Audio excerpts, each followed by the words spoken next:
May nabalitaan ako na meron daw masarap na puto bongbong at bibingka dito sa may Bukawi. Oy pre! Balita!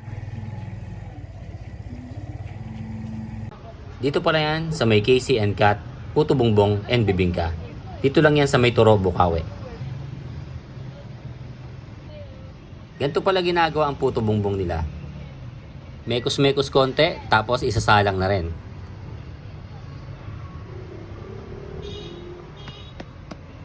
Konting taktak, tapos lalagyan na lang ng mantikilya.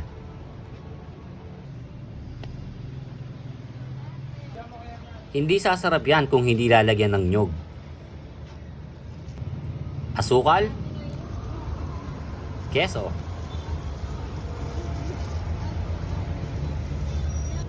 at gatas na kondensada. Siyempre, tignan na rin natin kung paano nila ginagawa ang kanilang pinagmamalaking